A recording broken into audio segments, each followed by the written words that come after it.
Assalamualaikum dear students, how are you? I hope you all will be fine and with good health.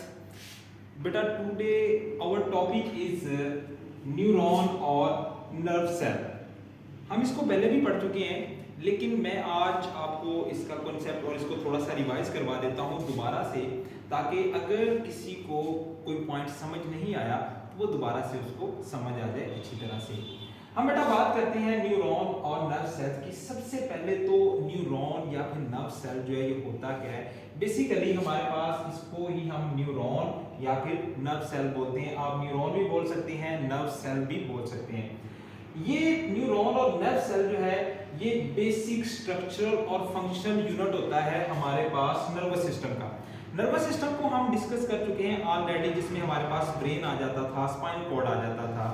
तो ये भी हमारे पास उसका basic unit जो होता है नर्वस सिस्टम का, वो हमारे पास न्यूरॉन या फिर नर्व सेल्स होते हैं।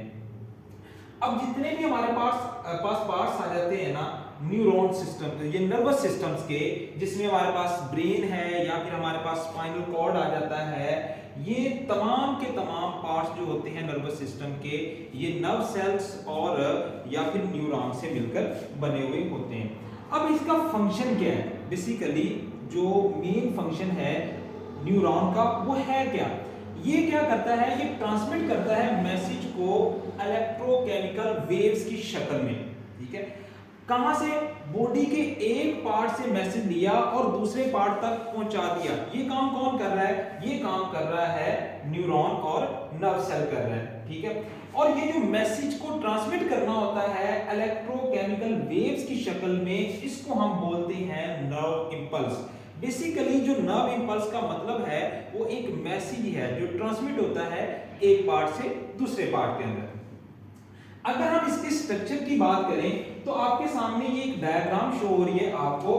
तो आप देखेंगे आपके पास एक ये इसका पार्ट होता है, एक ये होता है और एक ये थर्ड पार्ट है।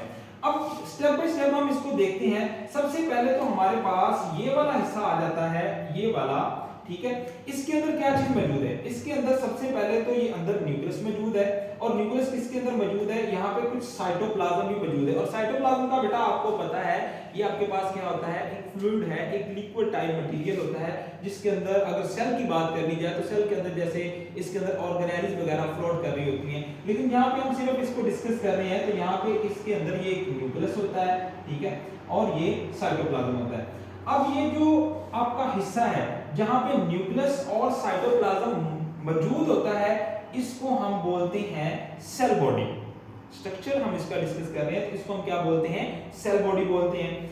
आगे चले जाएं तो बेटा आपके पास यहाँ पे कुछ फाइन प्रोजेक्शंस मौजूद होंगे, यानी धागे की तरह के बारीक बारीक से कुछ ऐसी ब्रांचेस निकली हुई होंगी।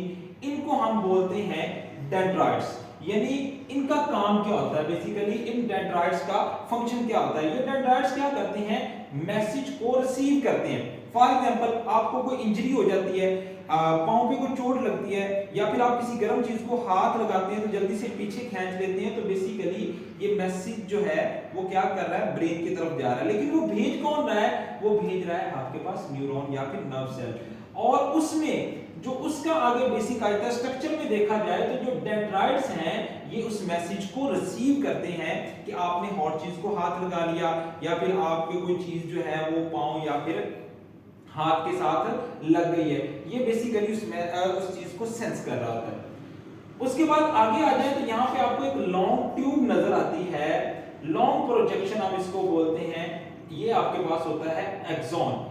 इसका काम क्या होता है कि डेंड्राइट ने तो मैसेज को रिसीव कर लिया है, डेंड्राइट ने मैसेज को रिसीव कर लिया है। ये जो मैसेज रिसीव डेंड्राइट ने किया है, एक्सॉन ने उस मैसेज को आगे ट्रांसमिट करना है, यानी आगे पहुंचाना है दूसरे पार्ट के अंदर। और एक्सॉन के आगे आपके पास यहाँ पे कुछ टर्मिनल एंड के ऊपर कुछ टर्मिनल एक्सॉन्स होते हैं।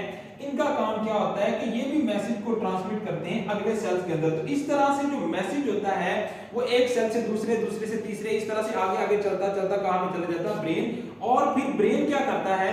वो हम नर्वस सिस्टम के अंदर पढ़ चुके हैं कि वो मैसेज भेजता है इफेक्टर्स को। इफेक्टर्स वहां पे आके क्या करते हैं? इफेक्ट करते हैं, जिससे हमारे पास वो क्या मिलता जाता है? रिस्पांस मिल जाता है उस